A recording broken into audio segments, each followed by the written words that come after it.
Skilled labour ആവുമെന്ന് പറയുമ്പോൾ നിങ്ങൾക്ക് ലഭിക്കുന്ന ഏറ്റവും മികച്ച ഒരു ഓപ്പർച്യൂണിറ്റി ഉള്ള സ്പേസാണ് ഗ്രീൻ ജോബ്സ് എന്ന് പറയുന്നത്. കാരണം എന്താ വെച്ചാൽ നിങ്ങൾക്ക് പല മേഖലയിലും നിങ്ങൾക്ക് കണക്ട് ചെയ്യാൻ പറ്റും. ഇവിടെ നടക്കുന്ന ഒരുപാട് ആക്ടിവിറ്റീസ് ഉണ്ട്. സാധാരണ നമ്മളൊരു ഓഫീസിൽ ജോയിൻ ചെയ്ത് കഴിഞ്ഞാൽ ഒരു ഓഫീസ് അഡ്മിനിസ്ട്രേഷൻ ആണെങ്കിൽ ഡെയിലി റൊട്ടീൻസ് ആയിരിക്കും. നമ്മൾ വീട്ടിൽ എങ്ങനെയാണോ നമ്മൾ പ്രാക്ടീസ് ചെയ്യുന്നത് അതുപോലത്തെ ഡെയിലി റൊട്ടീൻ നമുക്ക് ആ ഓഫീസിൽ കീപ്പ് ചെയ്യാൻ പറ്റും. ആ റൊട്ടീനിലാണ് നമ്മൾ എപ്പോഴും പോയിക്കൊണ്ടിരിക്കുക, അല്ലേ? We are like that. നമ്മുടെ റൊട്ടീനിലേക്ക് നമ്മൾ അങ്ങനെ ആയിക്കഴിഞ്ഞാൽ നമുക്കത് മാറാനും പ്രയാസമാണ്.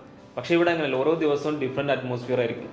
ഇപ്പോൾ നേരത്തെ പറഞ്ഞതുപോലെ തന്നെ ഡിഫറെൻ്റ് ആയിട്ടുള്ള ആളുകൾ വിസിറ്റ് ചെയ്യുന്നൊരു ഓഫീസാണ്. ഡിഫറെൻ്റ് ആയിട്ടുള്ള ആളുകളാണ്. അതിൽ നമുക്ക് ഇന്ത്യയിൽ നിന്ന് അറിയപ്പെടുന്ന ബിസിനസ് ചെയ്യുന്ന എൻ്റർപ്രണേഴ്സ് ഇവിടെ വരാറുണ്ട്. അവർക്ക് നല്ല കാൻഡിഡേറ്റ്സിനെ കിട്ടാൻ വേണ്ടി, നല്ല ജോലിക്കാളെ കിട്ടാൻ വേണ്ടി അവരോട് വിസിറ്റ് ചെയ്യാറുണ്ട്. അതുപോലെ തന്നെയാണ് നല്ല കഴിവുള്ള എക്സ്പീരിയൻസ് ഉള്ള ഒരുപാട് ആളുകൾ ഇവിടെ നിങ്ങളുമായിട്ട് മിങ്കിൾ ചെയ്യും. അവർ ജോലി അന്വേഷിച്ച് വരുന്നവരാണ്. അപ്പോൾ നിങ്ങൾക്ക് ഈ വർക്ക് സ്ട്രക്ചർ മനസ്സിലാക്കാൻ പറ്റും. എന്താണ് ഇപ്പോൾ ലോകത്ത് നടന്നുകൊണ്ടിരിക്കുന്നത്, എങ്ങനെയാണ് നമ്മുടെ ഒരു വർക്ക് പ്രൊഫഷനും കാര്യങ്ങളൊക്കെ പോയിക്കൊണ്ടിരിക്കുന്നതൊക്കെ മനസ്സിലാക്കാനുള്ള വലിയൊരു ഓപ്പർച്യൂണിറ്റി നിങ്ങൾക്ക് ലഭിക്കുന്നുണ്ട്.